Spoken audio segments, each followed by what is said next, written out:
Shalom, shalom, shalom, everyone. My name is Zachariah Yahweh, and I'm coming back with another lesson prophesying the downfall of Babylon, aka America, home all the gross abomination occurred.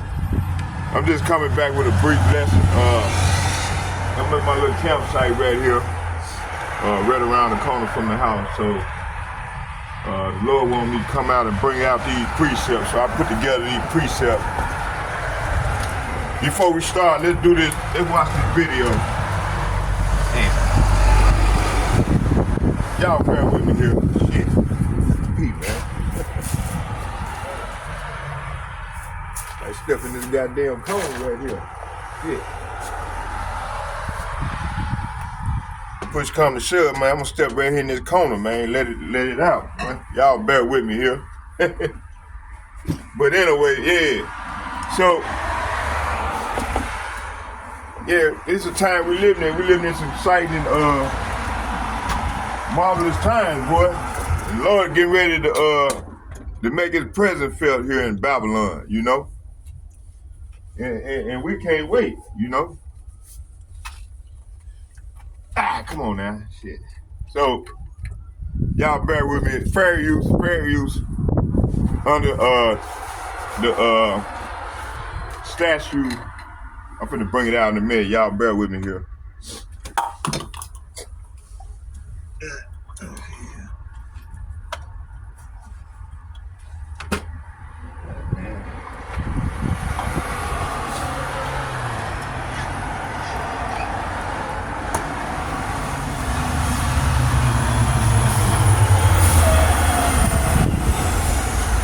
Okay, let's go. I ain't gonna make this long. I just wanted to just come out. Smoke precepts. So let's watch this video, watch some of this video, and then I'm gonna come on with some scriptures behind. In regard to this depopulation agenda, what this man got planned.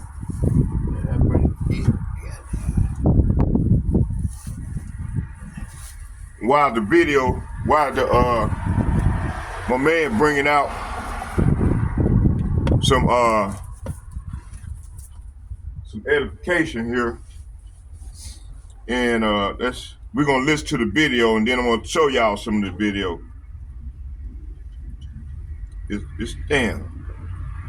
Hold on, let me get this going first. Let me get everything set up first here.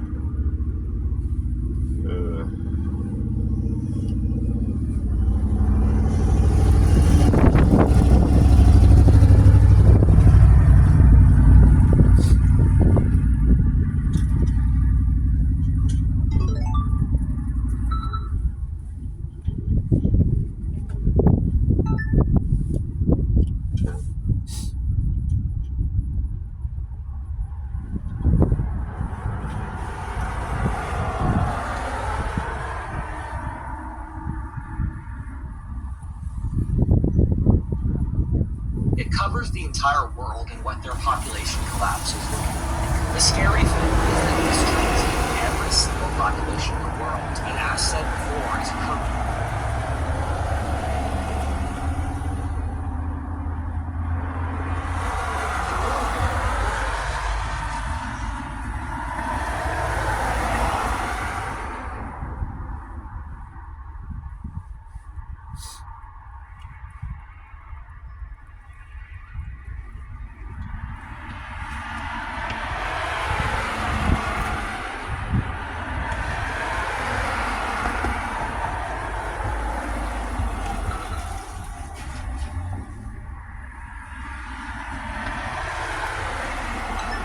Okay, we good. We in.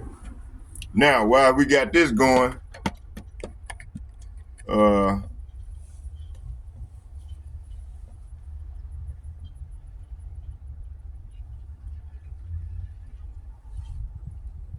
Occurring obscenely quickly. For example, just 15 years ago, let's hold on. Got that going. I got that set up. Now, let's do the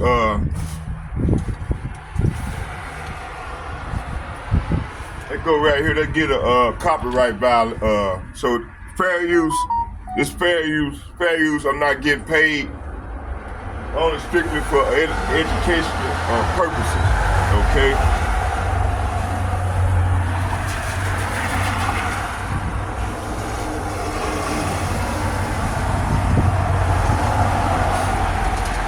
Y'all bear with me here. So I can see. I'm gonna find here.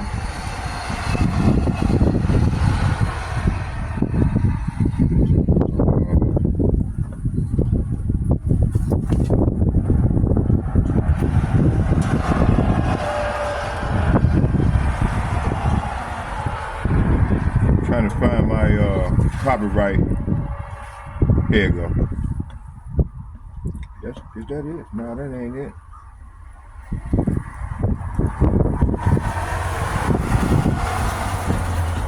There we go.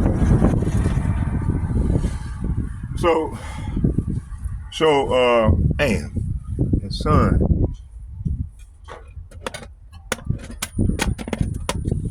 Under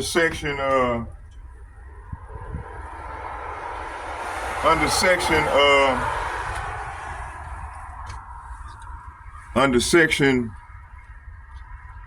it said, notwithstanding the provision in section 106 and 106.8, the fair use of a copyright work, including such use by reproduction of its copies and phone records, or by any other means specified by that section for purposes such as criticism, comment, news, reporting, teaching, including multiple copies for classroom use,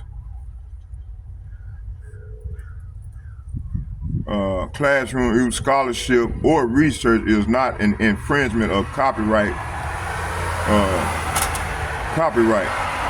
In determining whether the use made of the work in any particular case is a fair use, okay? Is a fair use. The factors to be considered shall include 1, section 1, 2, and 3, and 4, okay? The fact that the work is unpublished not bar itself finding a fair use if such finding is made upon consideration of all the above factors, okay? So fair use, I'm not getting paid for this, only strictly for educational purposes. All right, fair use. All right, y'all bear with me here. Shit, I got this. Man, I hope they got this. I got to go. Y'all bear with me here. West 4,000. I apologize, man. I'm thinking this playing. It's not even playing. Y'all, hold on. Let's start over. For a very long time now. Start over. In our day and age, we isolate ourselves from history. Anything that happened before World War II might as well have never occurred. The problem that naturally comes from this is that the social vocabulary that our civilization has to understand the issues that we're facing now, or will face in the future, is quite limited. For example, we're ruled by a social class, which I have said in previous videos, effectively worships the religion of progress. They hold progress in such esteem, since if you only look at recent historical periods, progress seems obvious. One of the ideas that I've recently come to terms with is that everywhere on this earth has been a video game map where the game has been playing forever. Even in areas that were formed as civilizations relatively recently, like America, where the Europeans only showed up a few hundred years ago, the native tribes have been fighting for millennia beforehand, coloring the hills red in their tribal warfare, which often killed 40% of the male population each generation. Once I learned that the reason birds sing is to announce their presence to mates and to mark their territory against competitors, years, the world suddenly seemed really different. The thing is that once you get earlier in time than our current modern era, you find vast population collapses are pretty common. Even if you just go back to the 17th century, which isn't that far by historic standards, some historians think the world's population collapsed by 1/3. The known world's population crashed by half in the 14th or 6th centuries. You find that the world's population crashing by 1/3 happens pretty frequently over history, or realistically roughly every 300 years. You can find even more horrible examples from time if you want to scroll through history, like the Native Americans losing 90% of their population to European colonialism, or the genocide of 90% of the native population of Northern Europe during the Aryan conquests 4,000 years ago. I've been wanting to make a video on the history of population collapse for a very long time now. The scary thing now is that there's no way to avoid the coming population crash of the 21st century. In sheer numbers, this population crash will be easily 10 times the size of any of the previous ones in history. The thing is that this sounds impossible and overly dramatic, but the reality is that there's no way this can't happen. Looking at statistics, it is physically impossible that the world's population in 2100 is not at least half of what it is now, or collapses to 1/3 or even less of the current rate are pretty possible. That's big talk, but let me back it up. Okay, while this playing out, while they're playing, let's get a scripture or two. All right.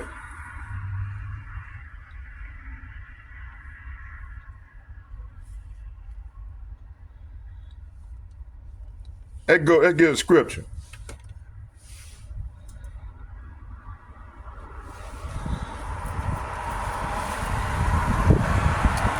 Y'all bear with me here. Let's go into some of these scriptures first. Then I'll come back, we'll watch some more of this video.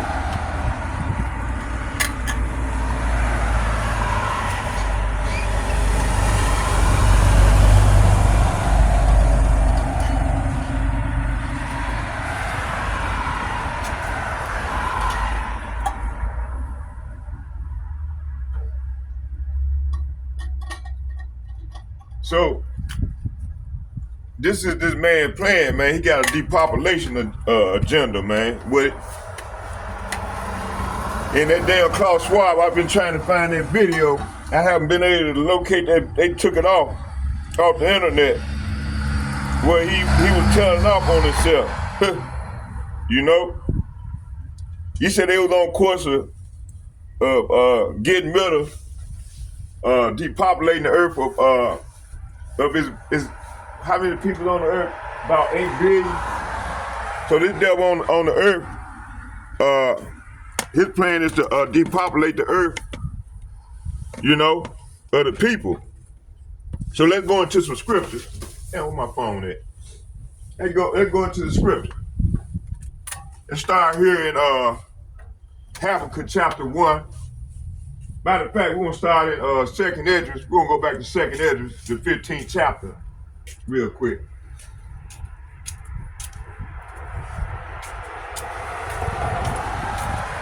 Okay.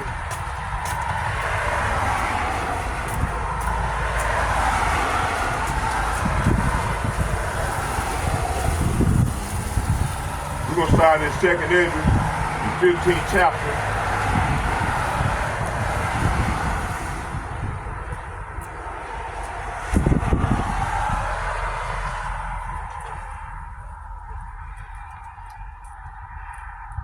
Second Esdras, the 15th chapter, and it reads,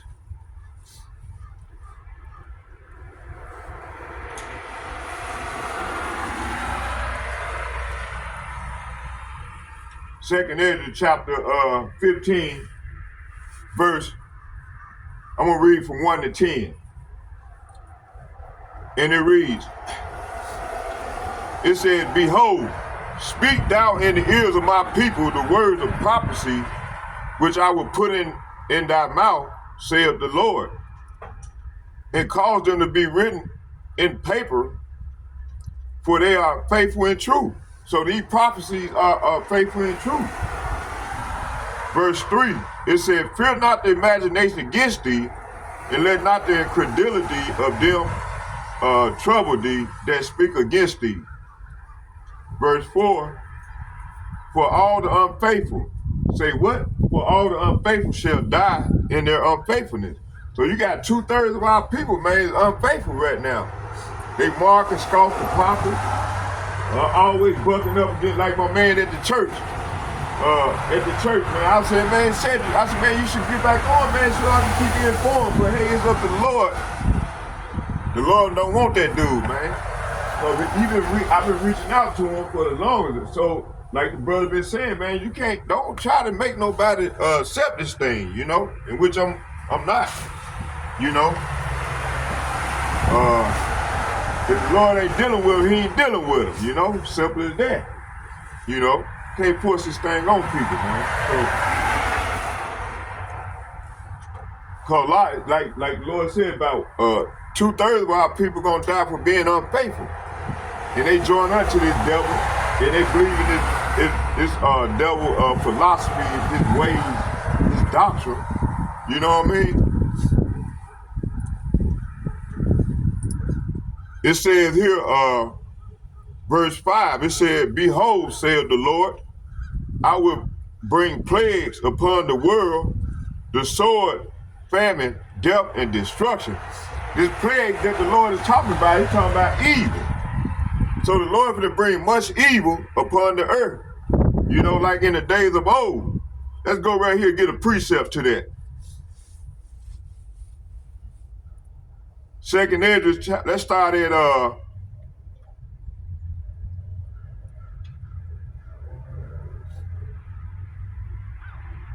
Let's start at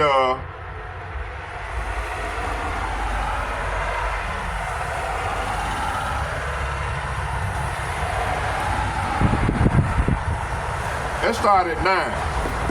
2nd Ezra chapter 14, verse 9. It said, "For thou shalt be taken away from all these, from henceforth thou shalt remain with my son, and with such as be like thee until the time be an end." So we in that time right now. We at the end. Verse 10, it said, "For the world has lost its youth, and the time began to wax old." So the earth has lost its youth, and the times are beginning to wax old. Verse 11, it said, "For the world is divided into 12 parts, and the 10th parts of it are gone already, and half of the 10th of a 10th part." Verse 12, it said, "There remaineth that which is after in the half of a 10th part." It said, "Now, therefore, set thy house in order." So when the Lord says, set thy house in order, he's saying, get your mind right, you know. It said, "Now, therefore, set thy house in order and reprove thy people." Hey, so start with the elder apostles and the like-minded men on down. This is what we doing. It said, "Comfort such of them be in trouble, and now renounce corruption." So, hey, this is what we doing. The prophets is doing in these latter days. Verse 14, it said, "Let go from thee the mortal thoughts, cast away the burdens from burden of man, and put off now the weak nature." So we got to put off now the weak nature, to cast away our burden that we cleave to. Verse it said, let's go back to 15. 2nd Ezra chapter 14, verse 15, and it reads, "And set aside the thoughts that are most heavy unto thee, and haste thee to flee from these times." So we got to haste to flee from these times, these evil times. Verse 16, for yet greater evils, say what? For yet greater evils. See, this is the plague that the Lord is talking about. He's bringing plague. It said, "For yet greater evil then those which thou hast seen happen shall be done hereafter. So we in that hereafter. Verse 17, for look how much the world shall be weaker through age, so much the more shall evil, say what? Shall evil increase, see? Upon them that dwell therein, see? So the evil, so this is the plague that the Lord is bringing. He's bringing much evil, okay? Verse 18, it said, for the time is fled far away from leasing, it said, and leasing is hard at hand, for now hasteth the vision to come which thou hast seen. Okay? So let's look up that word leasing. Man, I can't see. Let's look up that word leasing real quick.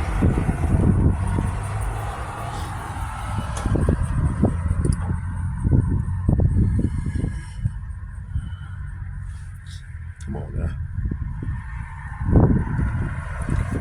Leasing.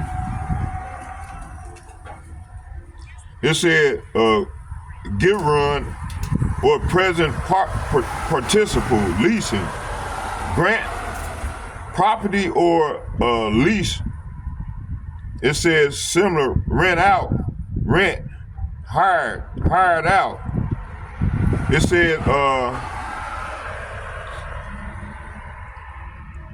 said rent, hire, charter, engage. Okay. Take or borrow. Okay. All right. All right. Now, let's go back to the scripture. Matter of fact, let's look this word up in the Hebrew. Leasing.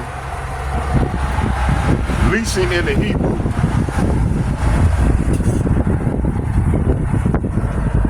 So Hebrew word for leasing is kazap.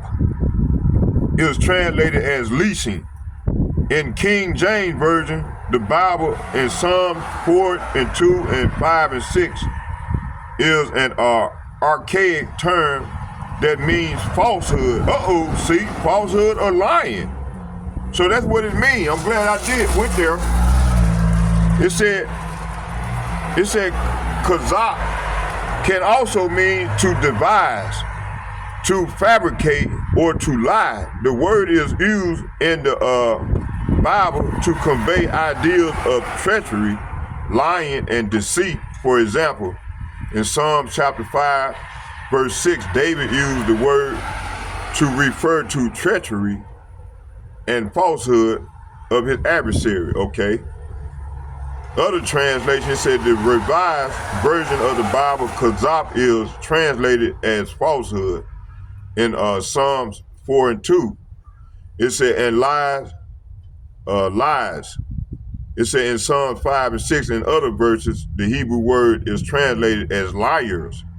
Psalm chapter 116, verse 11, lie or deceive in Job 6:28, okay? So, yeah. So, the Lord said, leasing is at hand, okay? Let's go here to, let's come out of the Apocrypha for a minute. Let's go into, let's go to Habakkuk chapter, let's read from 1.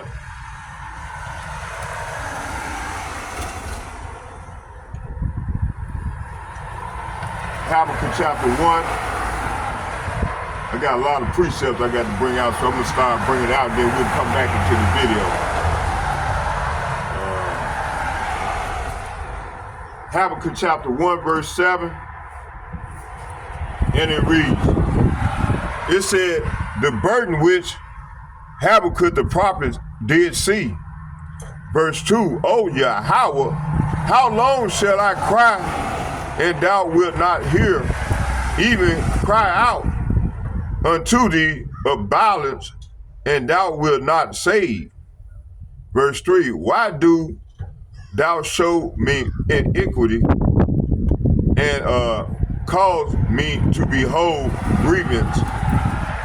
for spoiling and violence are before me, and there are that raise up strife and contention. See, verse 4. It said, therefore the law is slack, and judgment do never go forth, for the wicked do compass about the righteous there for wrong judgment proceedeth. See, verse 5. Behold, it said, behold, yea, among the heathen, and regarded and wonder marvelously, for I will work a work in your hand, in your days, which ye will not believe, though it be told you. Verse 6, for lo, I raise up the Chaldeans, that bitter and hasty nation. So Chaldeans is another buzzword for Americans, and also Esau, Edom. And we live in a country, this is America, is talking about bitter. America is considered bitter. Okay, so this is why we know it's talking about America, which is spiritual Egypt. It said that bitter and hasty nation. So the Lord called this nation bitter and hasty.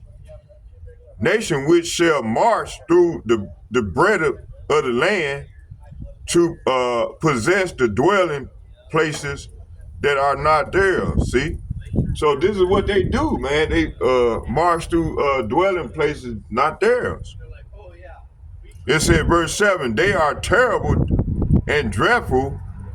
Their judgment and their dignity shall proceed of themselves. See? So all this, they make laws for themselves. They judgment proceedeth of themselves. Verse 8, it said, their horses also are swifter than leopards.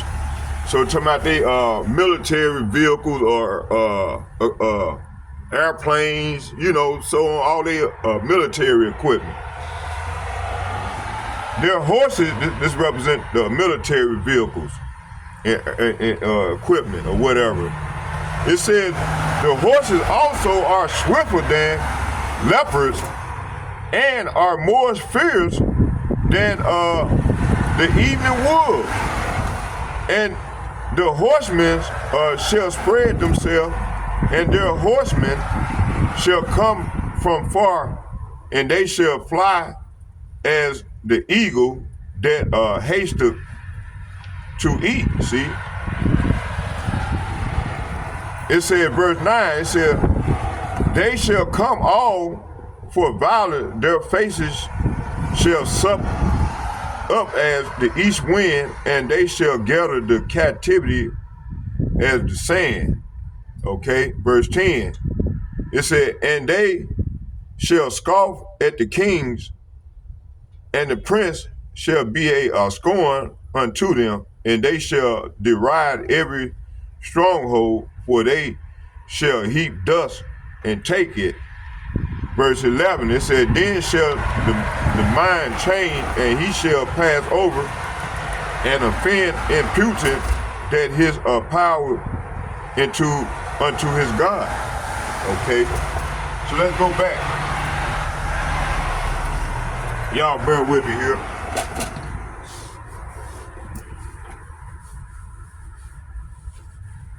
Oh, hands getting cold now.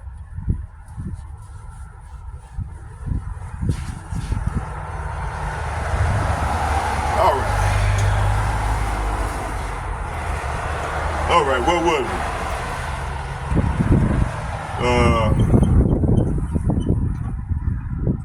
So let's go back and so 1 through 5 is saying this is the message that the prophet Habakkuk received in a vision.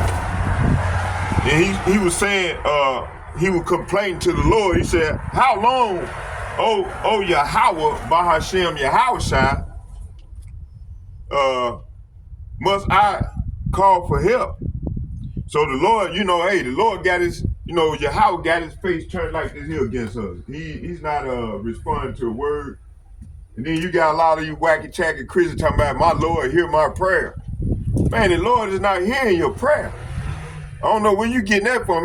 He's sending you a strong delusion, if anything. Okay. Verse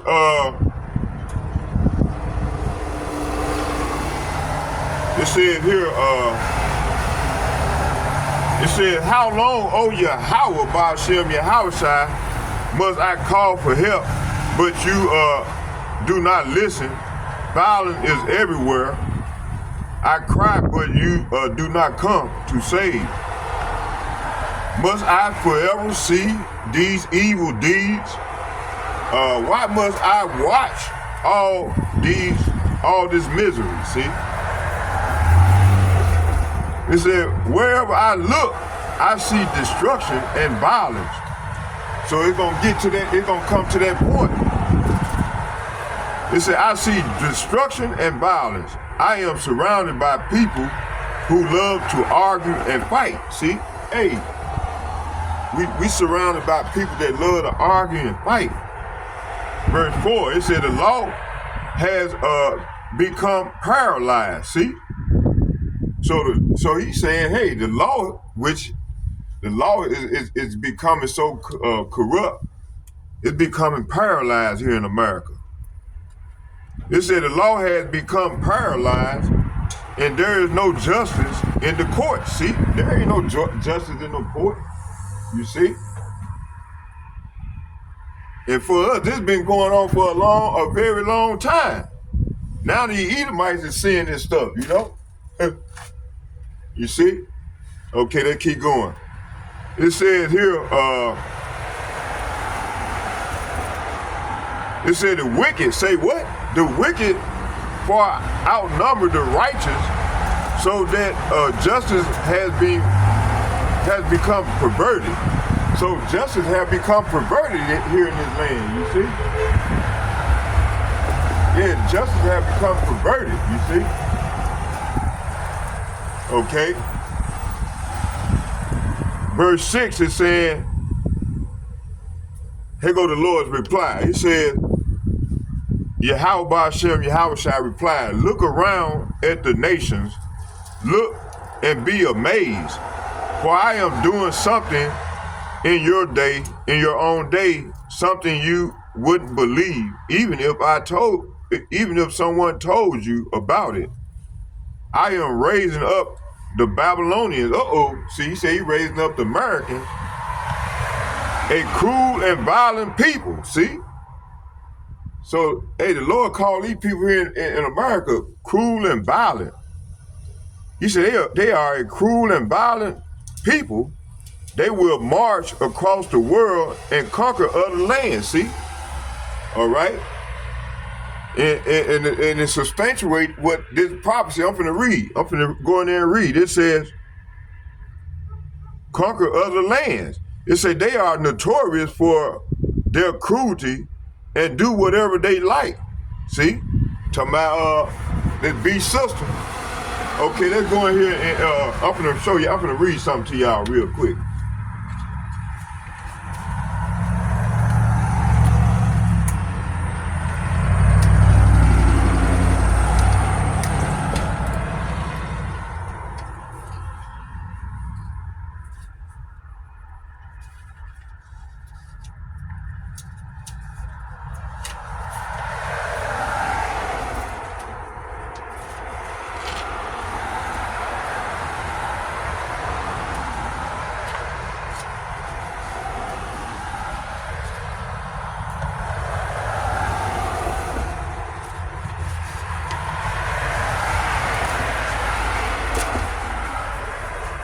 Okay, it said here,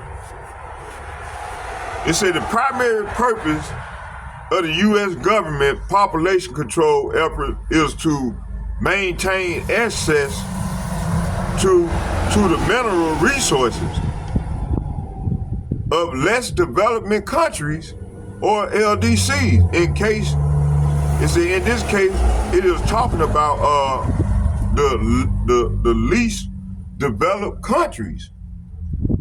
This was under the Kissinger report, Edomite. It said the U.S. economy will require large and increasing amount of minerals from abroad, especially from less developed countries. That fact gives the U.S. enhanced interest in the political and economic and social stability of the supplying countries. Wherever a lessening of population pressures to reduce birth rates can increase the prospect for such stability, population policy becomes relevant to resource supplies and to the economic interest of the United States. In order to protect the U.S. commercial interests, NSSM-200 cited a number of factors that could interrupt the smooth flow of materials from LDC to the United States, including large population and anti-imperialist youth whose number must be limited by population control. The document identified 13 nations by name that would be the primary target of U.S. government population control. See, under the hidden concentration on key countries, we find assistance of population moderation should give primary emphasis to largest and fastest growing developing countries where there is a special U.S. political and strategic interest. Those countries are India, Bangladesh, Pakistan, Nigeria, Mexico, Indonesia, Brazil, the Philippines, Thailand, Egypt, and multilateral agencies, especially the UN, fund for population activity, which already has projects in over 80 countries to increase population assistance on a broader basis with increased U.S. contribution. This is desirable in terms of U.S. interest and this necessary in political terms in the United Nations. Emphasis added. It said countries targeted by NSSM-200, according to the report, elements of the implementation of government population control programs could include legalization of abortion, financial incentives for countries to increase abortion and sterilization.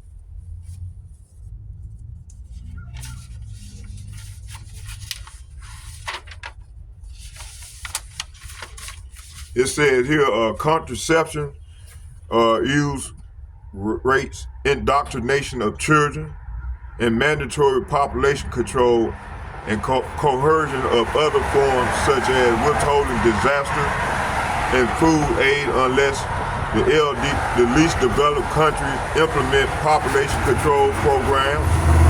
This particular form of coercion is evident in this story, okay, and then he was going on telling a story, but let's go on and read. It said a particular form of coercion is evident that in this story of Peruvian women who did not wish to be sterilized. The workers visit one woman day and night, to wear her down to agree to sterilization. Some food programs leverage their power, demanding that women be sterilized or stop receiving food. Women weren't told about natural family planning, and many weren't informed about the dangers of sterilization. Some women were even sterilized without knowledge or consent. The population control cartel uses force and coercion in developing countries to push abortion and sterilization and birth control, as well as other evils such as homosexuality and transgenderism. See, is this not evil? And this is what the devil been pushing, man. You know? So let's go back to the scripture. Matter of fact, let's go back and watch the video and then we'll get some more scripture. I just wanted to bring that out. So if you don't play ball with America and they military, well, this was in the past. This is how they would harbor. They was conquering the undeveloped countries, just mainly to go in and get they minerals and resources. This was the ultimate goal of our government. Okay. So let's watch some more of this video, and I'm gonna come up with some more precepts. Hold on here. My hands had froze up on me.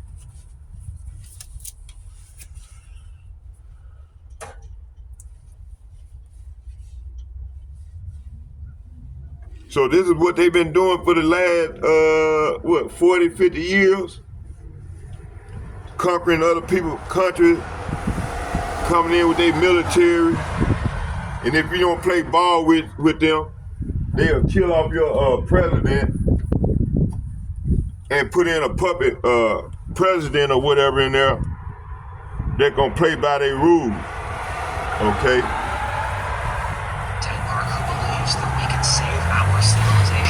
Destruction by developing an incentive system that encourages structural changes against corruption.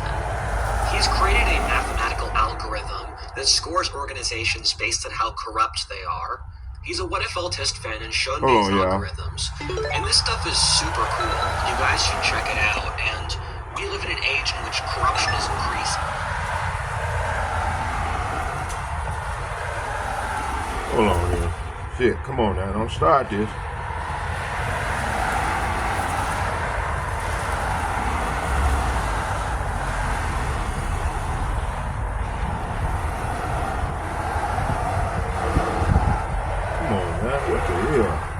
Hold on, y'all.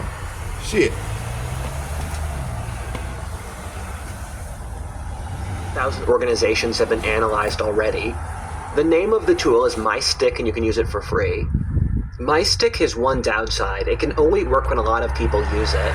Its creator already knows this, but he sponsored this video anyway because he believes that your hands and a stick are enough to get the snowball rolling. So grab MyStick and let's hit.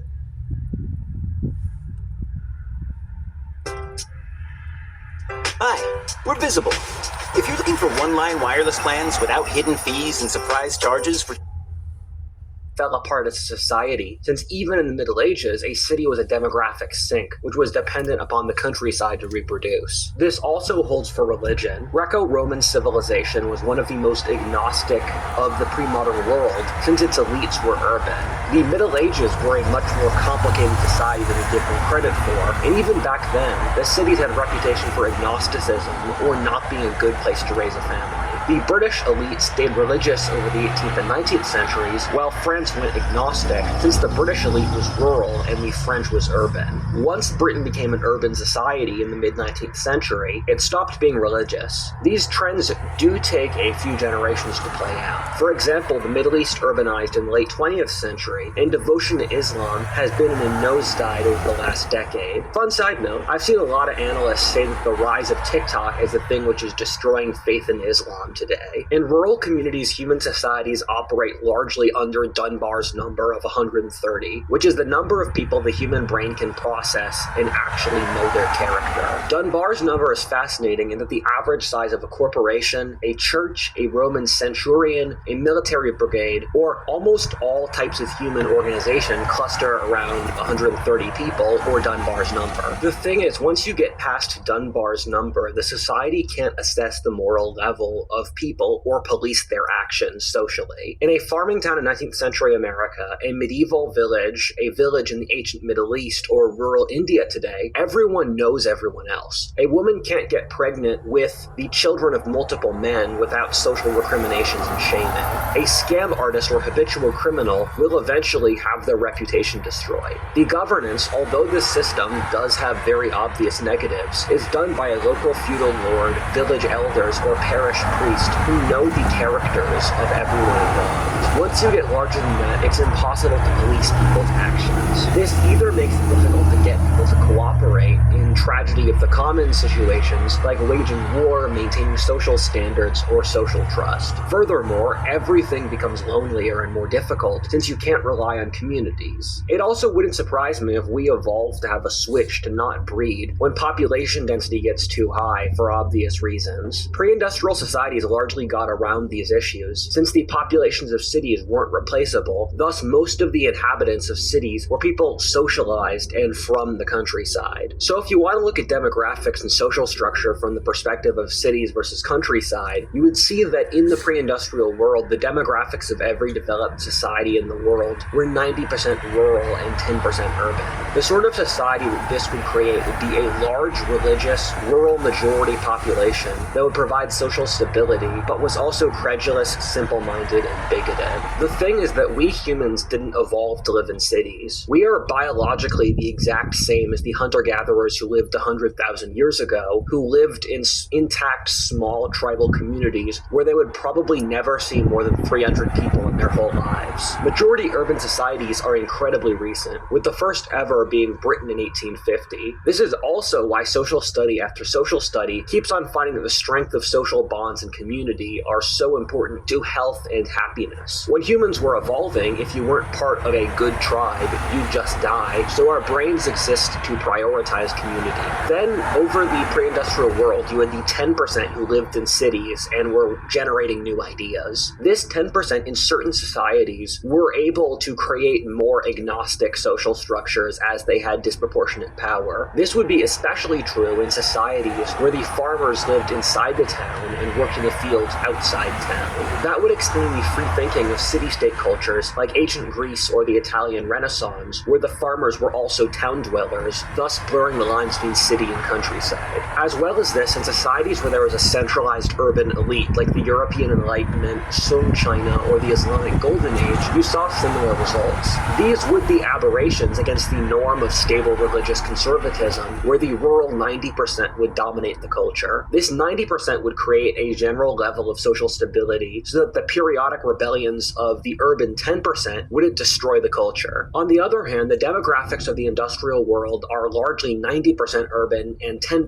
rural, or ironically the direct inversion of agrarian pre-industrial demographic norms. What would a society with the opposite social structure look like? Rather than religious conservatism being agnostic urbanity is. This would create a society that would be remarkably creative in the short term. However, it would be incapable of reproducing. It would also lose the ability to maintain any social standards. For a few generations, said society would see the most rapid progress in human history. Then, after the social traditions and standards of the agrarian era would erode, you would see complete civilizational collapse. The birth rate wouldn't be able to sustain itself, and the society would crash into complete decadence. Keep in mind, in pre-industrial societies which were 90% rural, such as the Roman Empire, Abbasid, Islam, Vietnam, Babylon, L'Ancien Regime France, or Sun China faced really bad decadence. So what would the decadence of a 90% urban society where no one's scared of starving look like?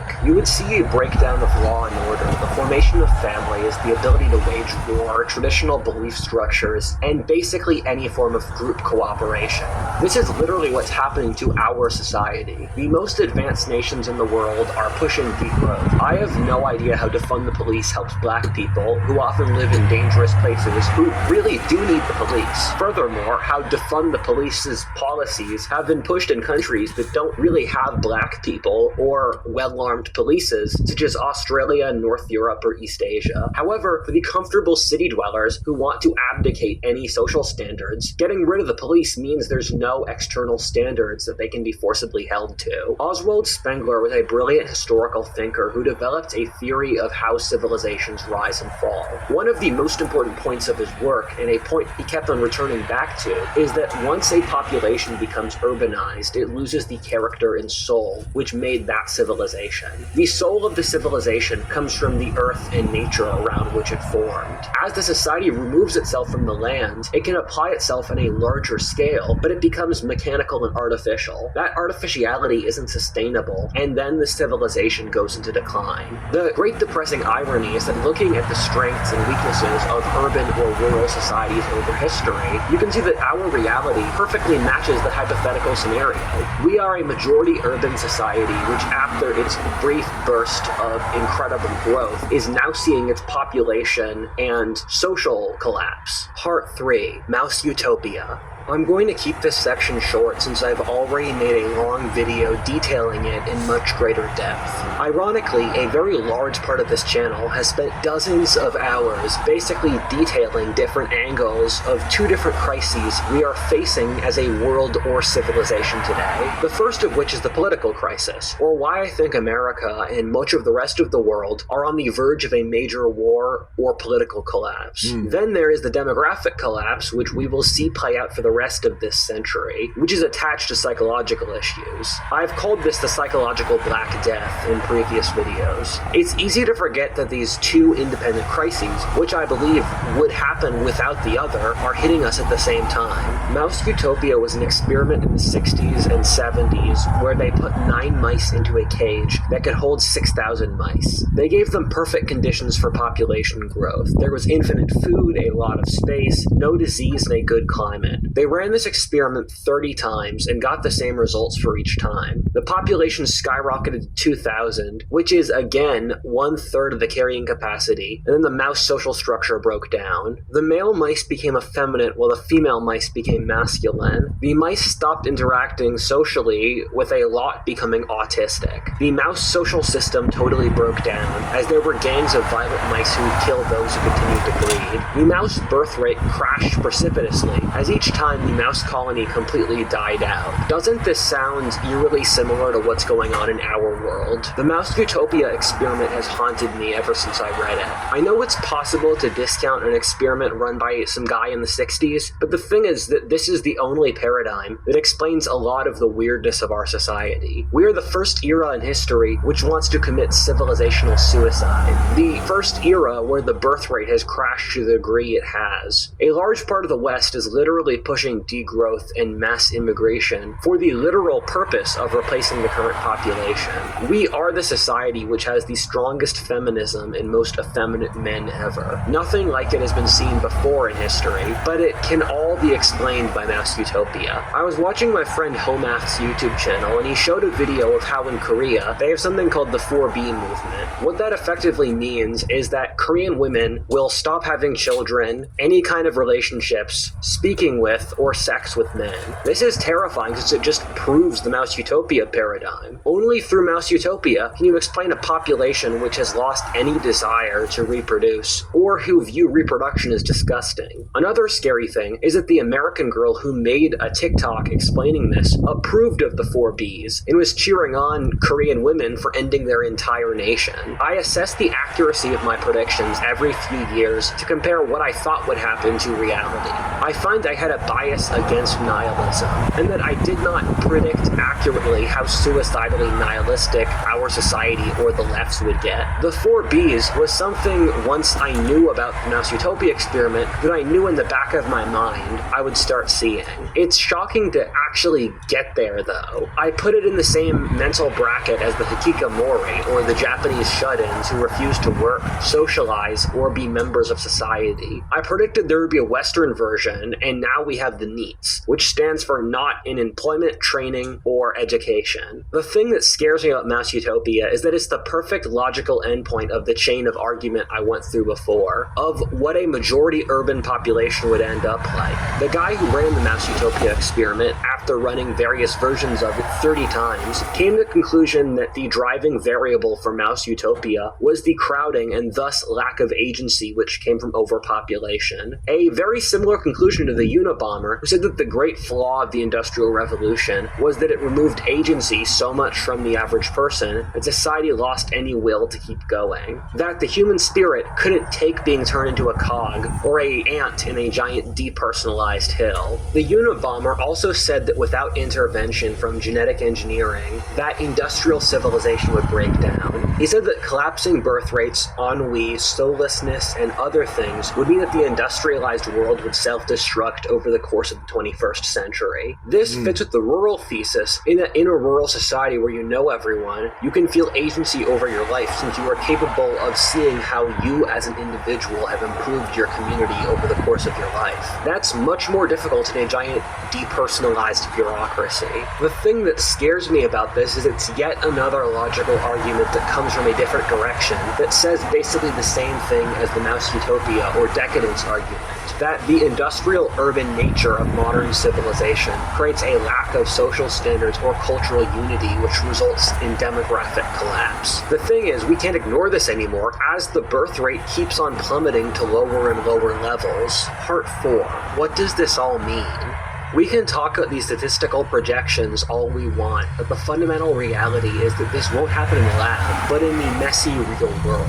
There's an interesting book named The Human Tide by Paul Morland. It's a history of how the various demographic waves of the last 200 years have affected history. It goes through how the Anglo and French population booms of the early 19th century resulted in the settlement of the Anglosphere, the Industrial Revolution, or Napoleonic Wars. Then the population boom in East and Central Europe caused the World Wars. The population boom in East Asia resulted in the tiger economies of the mid to late 20th century, while the population boost of the early 21st and late 20th centuries resulted in the wave of Islamic radicalism, migration, and terrorism, which rocked across the Middle East. Now the population boom in Africa will probably result in mass immigration or wars. We treat history as a war of ideas or politics, but the reality is it's often a battle of dominance between different ethnic groups of people. When one group has a lot of people, they go out and conquer, using politics to rationalize it. When a population goes into decline and they shrink into conservatism, and then use politics to rationalize that again. This will happen in our world as well. It's hard to draw conclusions of the... Okay, before we go back, let's read some scriptures. So, my man was saying in larger population, they go out and conquer other lands. And this is what this document that I was reading, y'all, this is what this man is doing. This is what this is his MO. This is how he get down, okay? You know what I did, my key. Y'all bear with me here. Y'all got him. Can't see nobody coming. Y'all bear with me here. Got to go again. Y'all bear with me.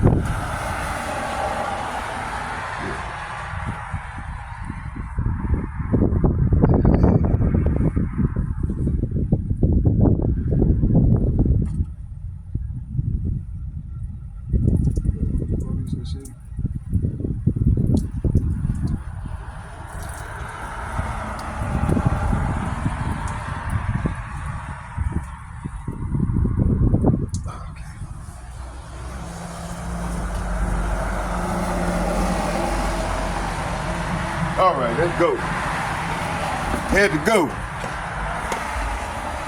All right, where was we?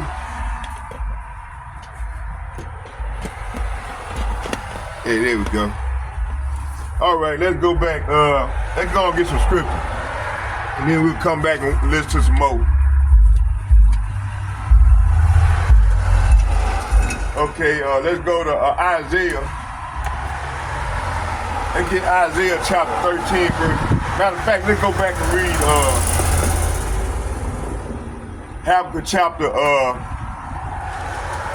1 verse 5, and I'm gonna read to 7.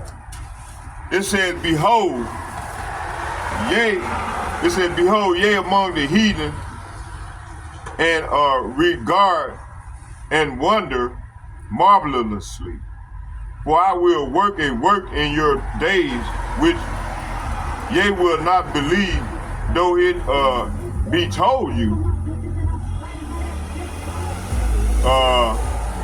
Verse 6, it says, for lo, I raise up the Chaldeans, that bitter and hasty nation, which shall march through and breadth of the land, and possess the dwelling places that are not theirs. See?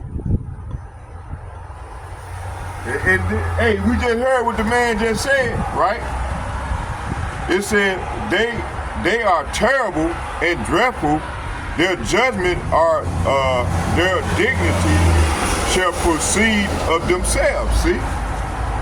Okay, let's go right here to second. Let's go right here to Micah. I mean Salafi. Let's get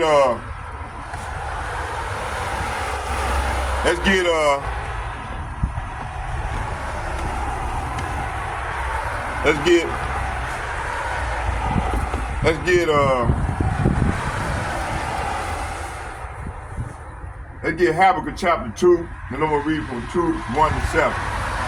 It said, I will stand upon my watch and set me upon the tower, and will watch to see what he will say, and what he will say unto me, and what I shall answer when I am reproved. Verse 2, and Yahweh answered me and said, write the vision and make it plain upon table, that he may run that read of it. So, hey, how you doing there? Verse 3, it said, for the vision is yet for an appointed time, but at the end it shall speak and not lie. Though it tarry, wait for it, because it will surely come, and it will not tarry. Verse 4, it said, for behold, his soul, whose soul? This man of sin, he saw evil. It said, behold, his soul, which is lifted up, is not upright in him, but the just shall live by his faith. Verse 5, it said, yea, also because he transgresseth. See? He transgresseth by wine. He is a proud man, neither keepeth at home. See? Who enlargeth his desire as hell. And it is as death, and cannot be satisfied, but gather unto him all nations, and heapeth unto him all people. See? So this is what this man do, man. This is his MO. Verse 6, it said, shall not all these take up in a parable against him, and a taunting proverb against him, and say, woe to him that increaseth that which is not his, how long? And to him that ladeth himself with thick clay. See? This is what this man do. Verse 7, shall they not rise up suddenly that shall bite thee, and await that shall vex thee, and thou shalt be for booties unto them? Verse 8, because thou hast spoiled many nations, all the remnant of the people shall spoil thee because of the men's blood and for the violence of the land of the city and all that dwell therein. See, verse 9, it said, woe to them that covet an evil covetousness to his house, and that he may set his nest on high, that he may be delivered from the power of evil. See, so hey, he takes from everybody else, but he's delivered from the power of evil right now, you know. But hey, that's soon about to change. Okay, let's get Isaiah chapter 13, verse 1.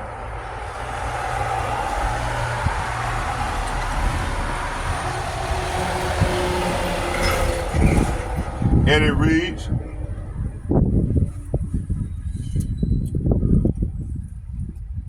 Isaiah chapter 13, verse 1 said, the burden of Babylon, which Isaiah the son of Amos did see. Verse 2, it said, lift up a banner upon the high mountain, exalt the voice unto them, and shake the hand, that they may go into the gates of the nobles. See, so this is what we doing. We bringing out the word, and that this word may go into the gates of the noble, man. You see? Let's go to Nahum chapter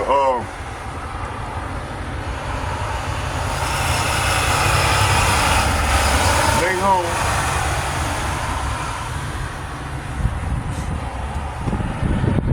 chapter 1.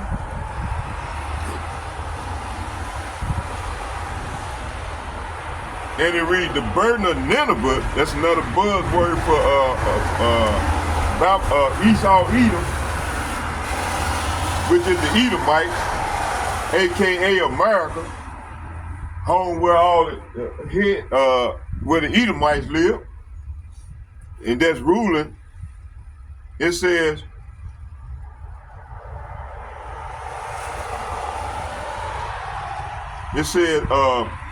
the burden of Nineveh, the book of the vision of Nahum, the Elkoshite, verse 2, Yahweh, Bahashem Yahweh is jealous, and Yahweh revengeth, Yahweh revengeth, and is furious. Yahweh will take vengeance on his adversaries, and he reserved wrath for his enemies. So the Lord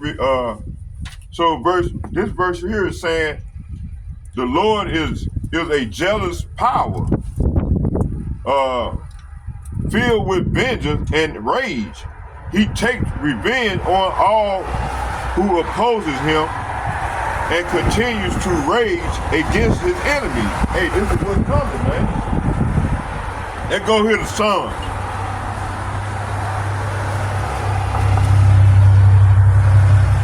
Psalm 55.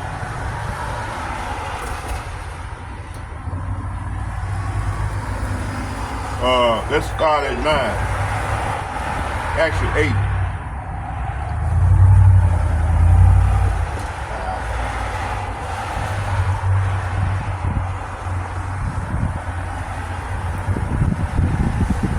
Psalm chapter 55, verse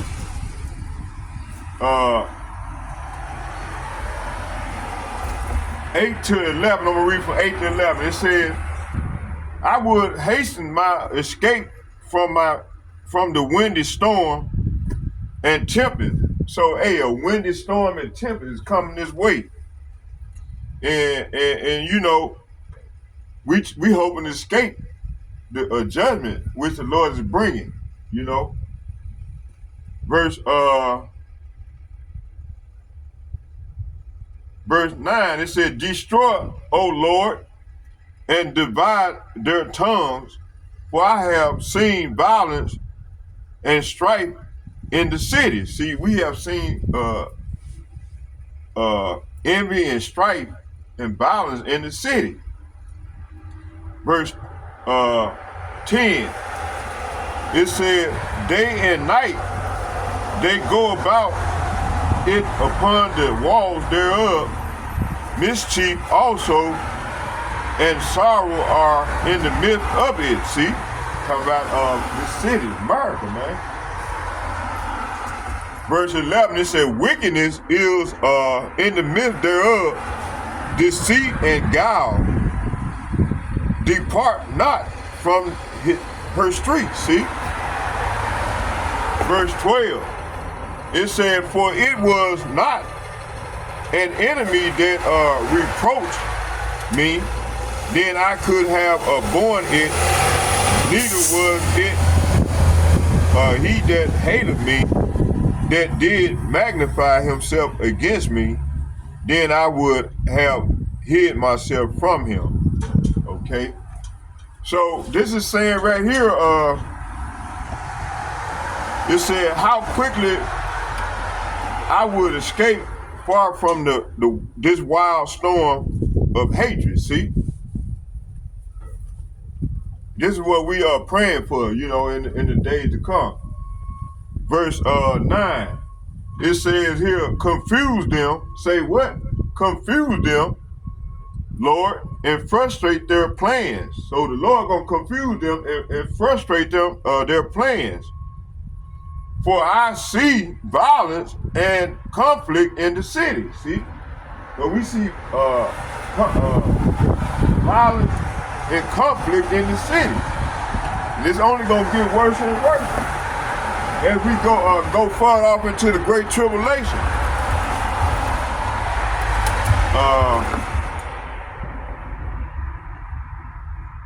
Far from this wild storm and hatred. See, this is all we got. We ask the Lord to take us from this here, you know. Verse 9, it said, confuse them. Say what? Confuse them, Lord, and frustrate their plans. So we ask the Lord to confuse them and frustrate their plans. They trying to bring about a one world government through their AI, you know, which gonna and then they create laws to accommodate their AI. They golden age of doing things, you know. This is this man plan, but the Lord gonna confuse their plan. And that's what we ask the Lord to confuse this devil plan, okay?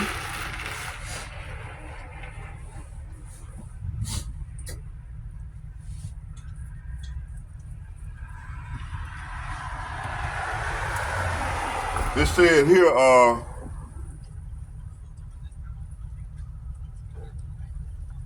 it said, for I see violence. Say what? For I see violence and conflict in the city. So we see violence and conflict in the city, you know, and it's gonna only get worse and worse as we go further off into the great tribulation. You see,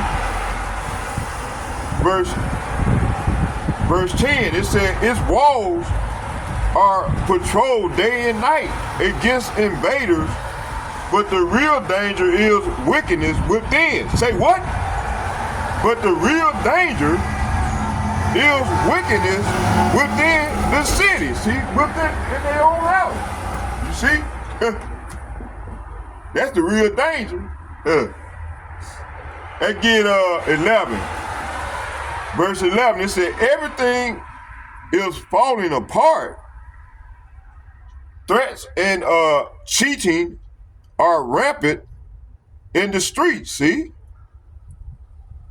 Verse 12, it said, it is not an enemy who taunt me. I could bear that. It is not my foes who so arrogantly insult me. I could have hidden from them. Okay? Let's go here to let's get Jeremiah chapter 20, verse 18.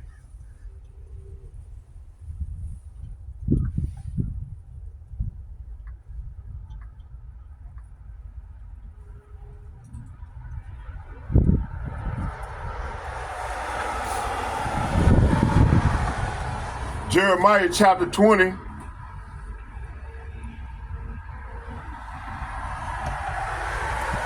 Jeremiah chapter 20 verse. Jeremiah chapter 20 verse.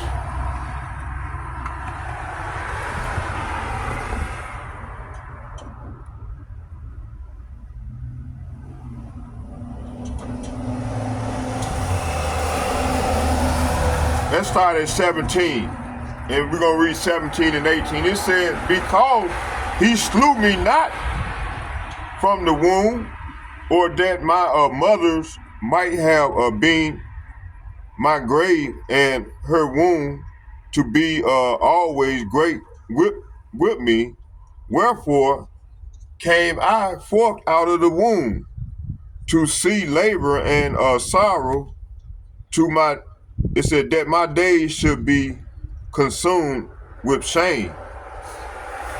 So verse Jeremiah chapter 20 verse 17 and 18 is saying, because he did not kill me at birth, oh, that I had died in my mother's womb, that her body had been my grave.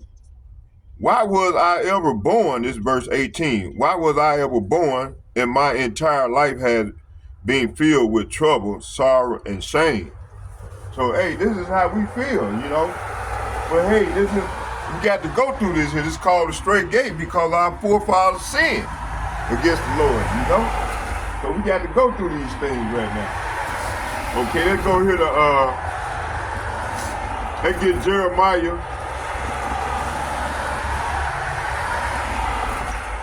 20 verse 8. Let's start at 7.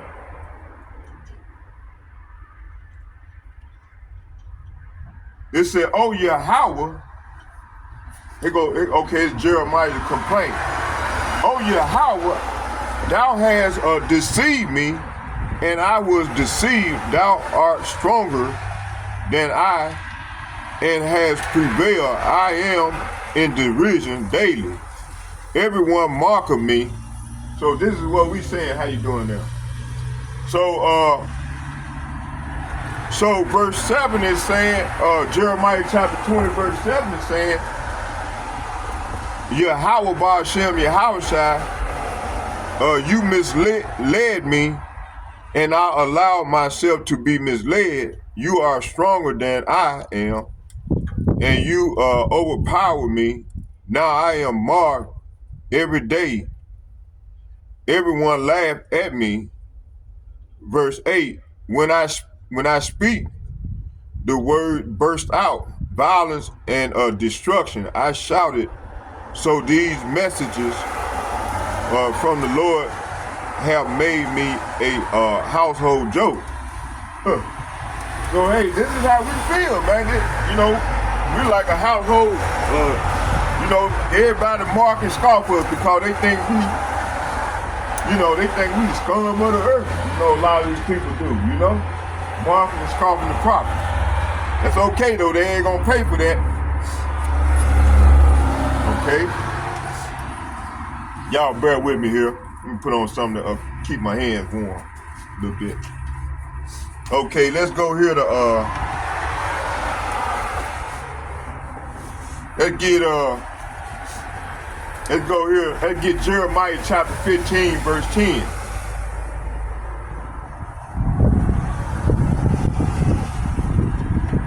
I'm gonna do this first row right here, and then we're gonna come out tomorrow.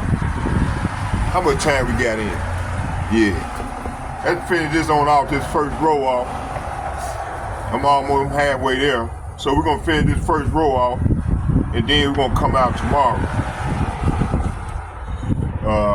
On my day out.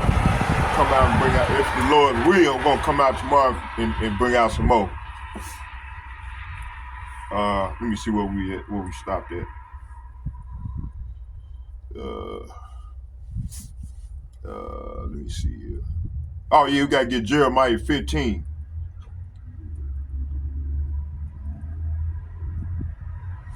Jeremiah chapter 15 verse 10. And it reads, and we're gonna read 8. Then we'll come out tomorrow and bring out some more from the video.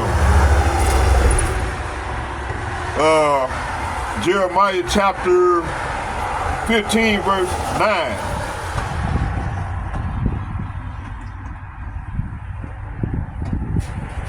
It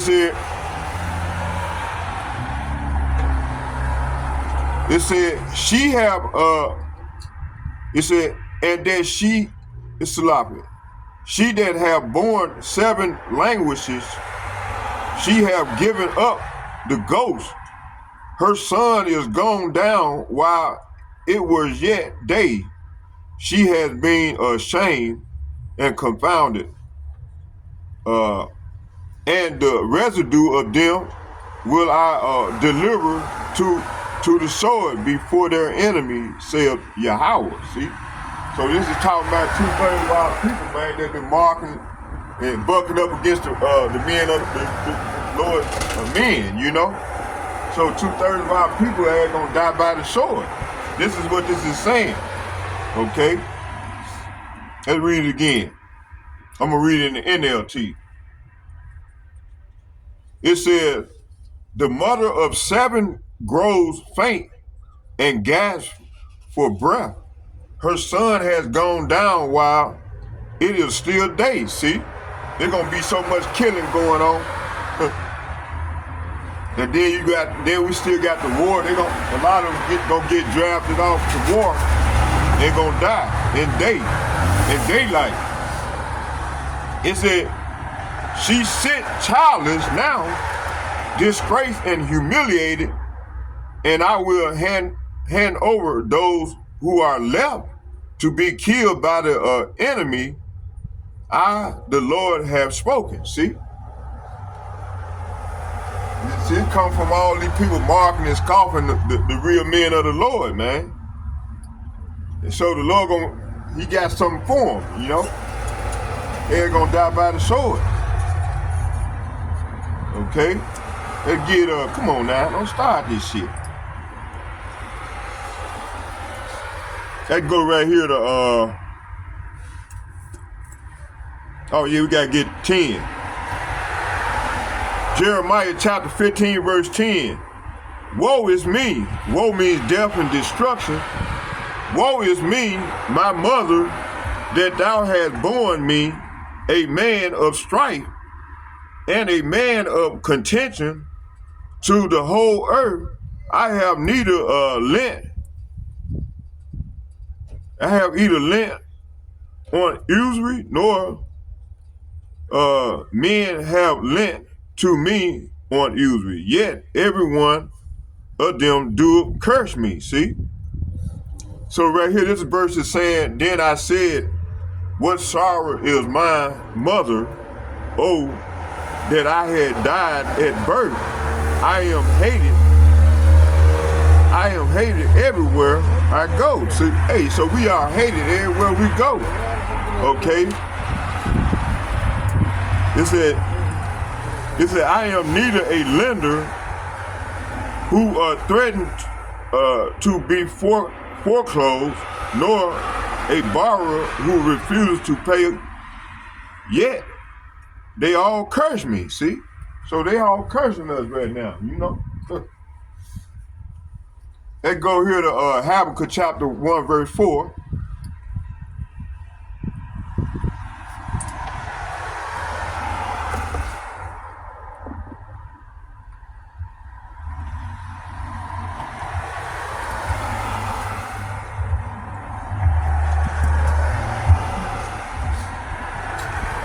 Habakkuk chapter 1, verse 4, and it reads, therefore the law is slack, and judgment do never go forth, for the wicked do compass about the righteous, therefore wrong judgment proceedeth. See? So this is what's been going on in this country, right?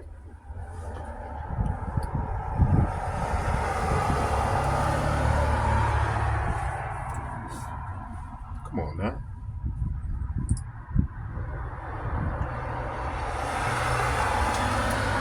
So verse 4 is saying the law has become paralyzed, and there is no justice. in the courts. The wicked far outnumber the righteous, so that the justice has become perverted. See, so justice has become perverted here in this country. Okay? Let's go to Psalms chapter 58.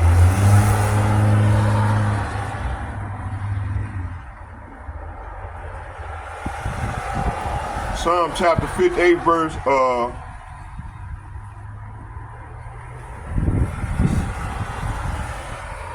Psalm chapter 58 verse 1. I'm gonna read 1 and 2.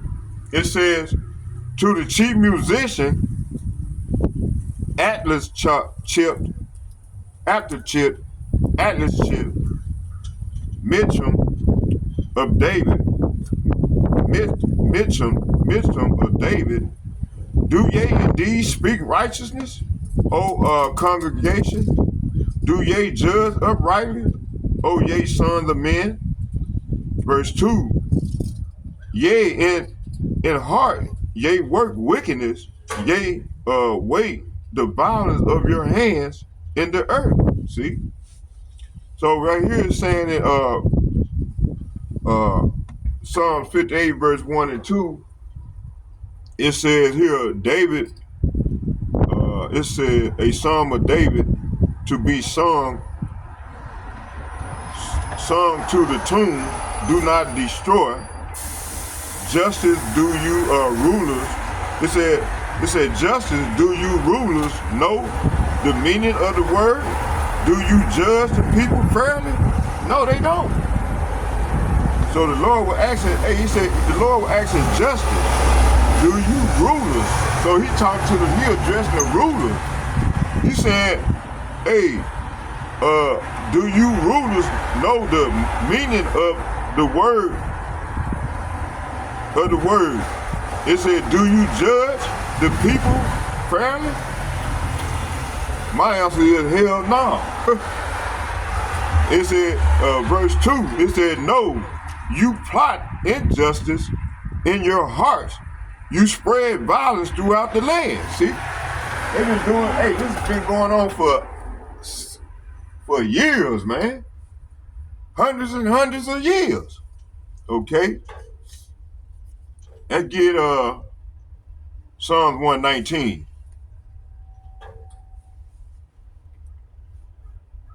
Psalms 119, verse 125.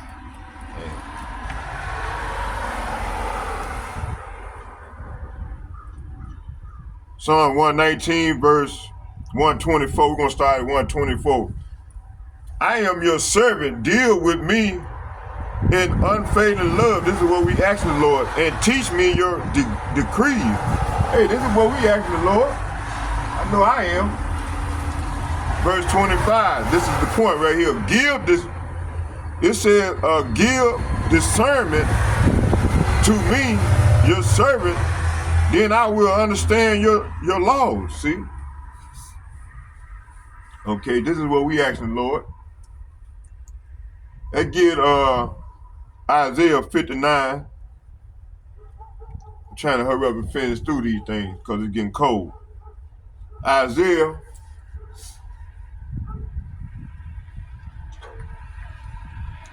59.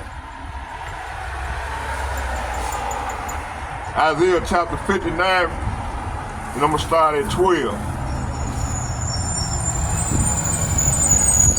It said, for our transgression are multiplied before thee, and our sin testify against us. For our transgression are with us, and as for our iniquities, we know them. Verse 13, in transgressing and lying against lying against Yahweh, and departing away from our power, Yahweh Bashem Yahushua, that's G430, who everybody ignorant called Jesus Christ, in speaking oppression and revolt, conceiving the uttering from the heart, the words of falsehood. See, that's that leasing that I was talking about. When we went on, we went into it. Verse 14, and judgment is turned away backwards, and justice standeth afar off, for truth is fallen in the street, and equity cannot enter. See? So this is what's going on here in Babylon. That's why Babylon got to be judged. Okay? Let's get Psalm chapter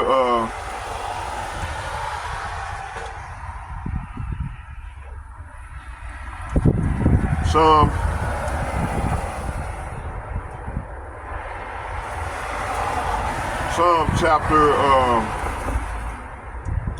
22.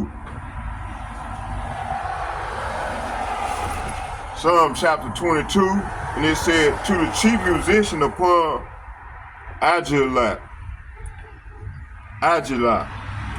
Shahar, a psalm of David, my power, why hast thou forsaken me? Why art thou so far from helping me, and from the word of my ruin? So right here in NLT said, my power, why have you abandoned me? Why are you so far away when I groan for help? See, hey, this is what we saying, Asking the Lord, why are you so far from us when we cry out to you for help? Okay, let's get a few more precepts. Let's go to Isaiah chapter 121.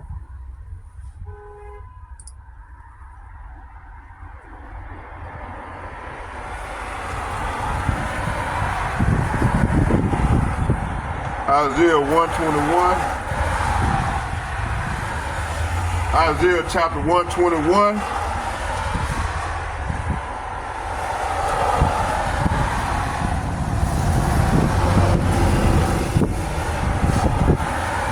Isaiah chapter 1 verse 21.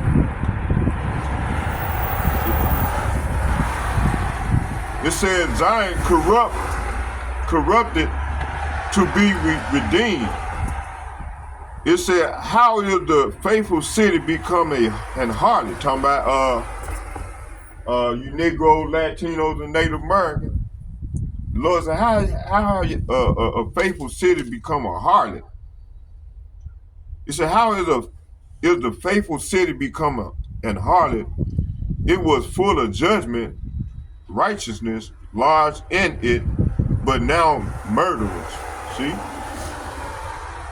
Verse 22, it said, the silver is become dross, thy wine mixed with water. Verse 23,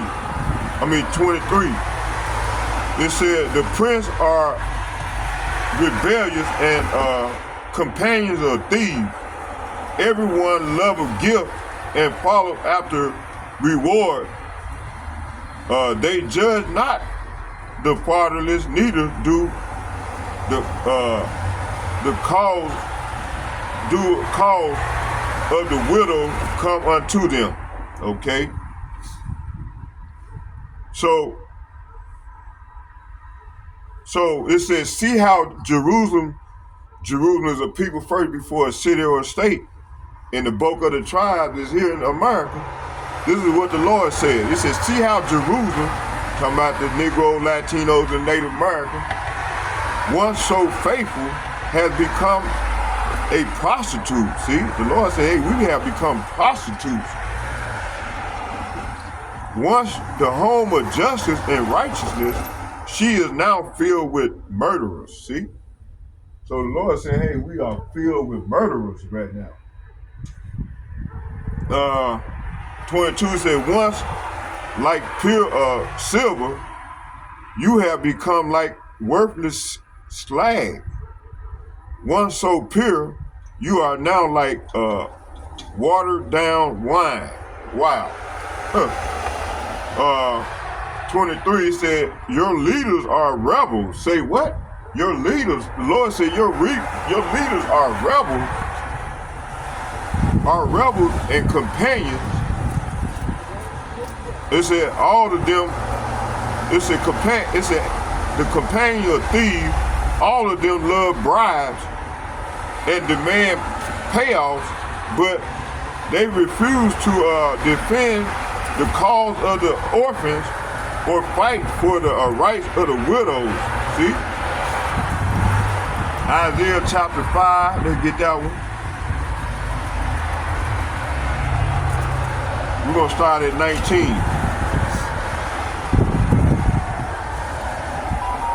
It said, that say, let him make speed and haste his work, that we may see it, and let the counsels of the Holy One of Israel draw nigh and come, that we may know it.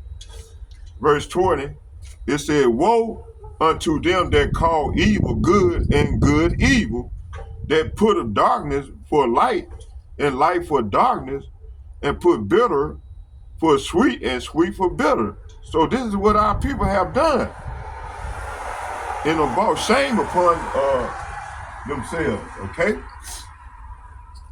So verse 19 is saying they even mock God. They even mock Yahweh Shem Yahushua and say, hurry up and do something. We want to see what you can do. Let the Holy One of Israel carry out his plan, for we want to know what it is. See, hey, this sounds like our people to the T. Verse 20 said, what sorrow? It said, what sorrow for those who say that evil is good and good is evil, that dark is light and light is dark, that bitter is sweet and sweet is bitter. So the Lord said, woe to you. That means death and destruction. Okay. They get Ezekiel. Come on, man.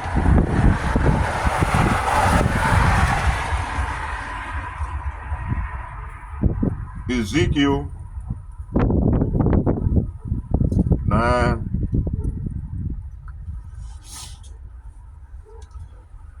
Ezekiel chapter 9, verse 9, and it reads, it started at 8. It said, and it came to pass while they were slaying them, and I was left, that I fell upon my face and cried and said, Yahweh Ba'ashem Yahushua, wilt thou destroy all the residue of Israel in thy pouring out of thy fury upon Jerusalem? Verse 9, then said he unto me, the iniquity of the house of Israel and Judah is exceedingly great, and the land is full of blood, and the city is full of perverseness, for they say, Yahweh have forsaken the earth, and Yahweh seeth not. Hey, this is what our people be saying, right? Let's get this last one to close with a prayer. Let's go to Acts chapter 17.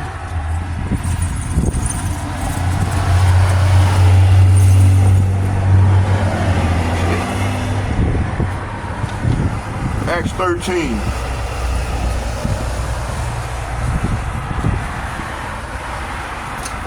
Acts chapter 13, verse.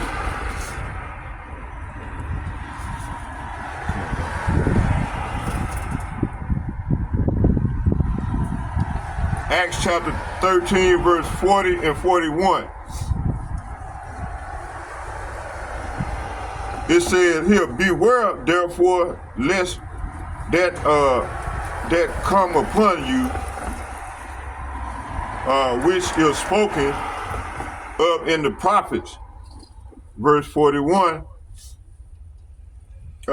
Beware therefore, behold, yea, despiser and wonder and perish, for I work a work in your days, and a work which ye shall in no wise believe, though a man declare it unto you. See? So the Lord gonna work a work, do a marvelous work in our days, you know? Let's get it in the NLT. Hold on here. Let's read all this in the NLT. And then we'll close with a prayer.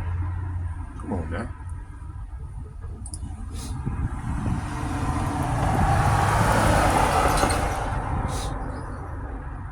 It says, the Lord says here, be careful, don't let the prophet's words apply to you, for they said, look, you markers, be amazed and die, for I am doing something in your own day, something you wouldn't believe, even if someone told you about it. See?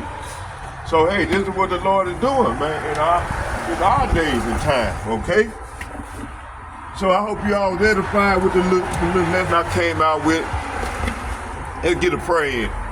Barakatah Yahweh, Barakatah Yahweh Shai, Barakatah Yahweh, Barakatah Yahweh Shai, call Lord Yahweh, Bahasham, Yahweh Shai, Bahasham, Rikar Hadash, Shalom.